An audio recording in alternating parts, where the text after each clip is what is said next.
You are 33 years old. You stand in front of a mirror and don't recognize your own face. Sharp features, tired eyes, old scars, a body built entirely for speed, not for life. Behind you on a dusty shelf sits a championship trophy. It used to feel like everything. Now it feels like something you don't know how to live with. You are 10 years old. It's 1999. A small house, a small television, and Formula One on the screen. Cars tearing through circuits like they are breaking reality itself. Engines screaming, tires biting asphalt, and something inside you locks onto it permanently. You don't understand the sport, but you understand the feeling. This is what life is supposed to be. Your father is a mechanic. His hands are always black with grease. His voice calm, like he speaks the language of machines better than people. Your mother works at a hospital, always tired, always giving something of herself away.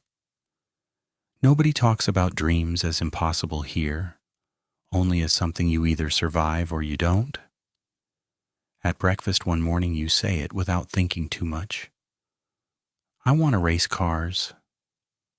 Your father looks at you for a long moment, then gives a short laugh that is not really a joke.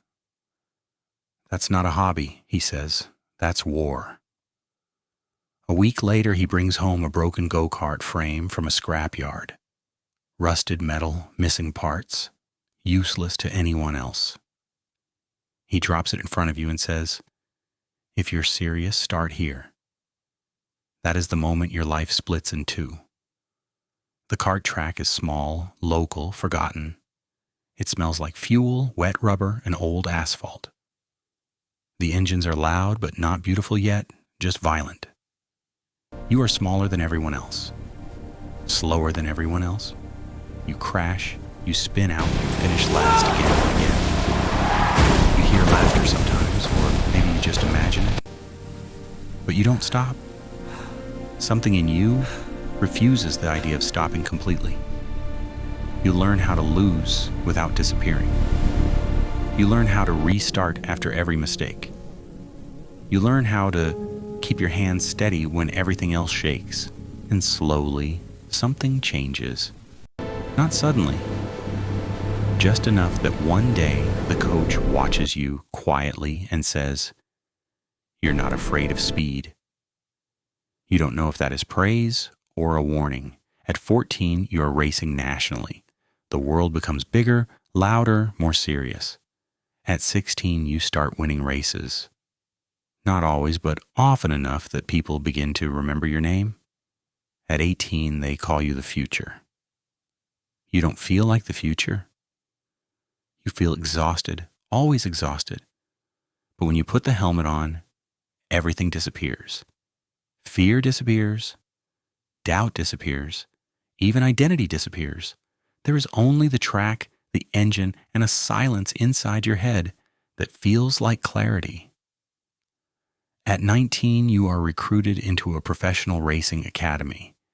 You leave home with a small bag and a silence you don't know how to explain to your parents. Your mother cries, but tries not to show it. Your father hugs you longer than usual, like he understands that this is not just leaving home, but leaving something that cannot be returned to. The academy is not a place, it is a system. Everything is controlled. Wake-up times, training times, sleep, meals, data, performance. You are not a kid here. You are a project. Every lap is measured. Every mistake is recorded. Every weakness is studied. Your coach tells you early, to win in this sport, you don't need balance. You need obsession. And you believe him because obsession is already the only thing you know how to do properly. At 21, you enter your first international championship. Drivers from all over the world. Many already backed by sponsors, teams, expectations. You are unknown. You are raw. You are fast, but not fast enough yet. You finish mid-pack.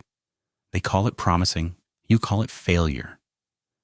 Because in your mind, anything outside first place feels like losing yourself. At 23, everything changes. You win your first major race. Then another. Then another. Suddenly, your name is everywhere. Interviews, headlines, cameras. People start calling you unstoppable. But they don't see the cost. They don't see the headaches after races, the silence after podiums, the emptiness that follows applause. At 25, you enter formula racing at the highest level. The car stops feeling like a machine and starts feeling like a pressure system designed to break you slowly. Every corner is calculated fear. Every straight is controlled violence. You stop thinking in words. You think in speed, angles, timing. Life outside racing becomes less real, like something happening behind glass. At 27, something starts to shift inside you. Sleep becomes unstable. Thoughts never fully slow down. Your body takes longer to recover. Small injuries last longer. Conversations become shorter. Silence becomes normal. At 29, you win a championship. Confetti falls, cameras flash, the anthem plays. People scream your name like it belongs to them. And inside you, there is nothing, no joy, no relief, just silence. A doctor examines you after the season and tells you your nervous system is overstressed, your body is approaching its limit, and if you continue like this, you will not last long. You ask if you can still race. He hesitates, then says, yes, but not forever. That word stays in your head like a shadow. Forever. At 31, crashes become more frequent, not dramatic, just small reminders that control is never complete. You begin to notice something you cannot ignore. Every time you step out of the car, a part of you does not fully return. At 32, a younger driver joins your team, fast, fearless, hungry, in a way you recognize immediately. You watch him and feel no jealousy, only recognition. He is you, just earlier in the story, and suddenly you understand something you avoided for years.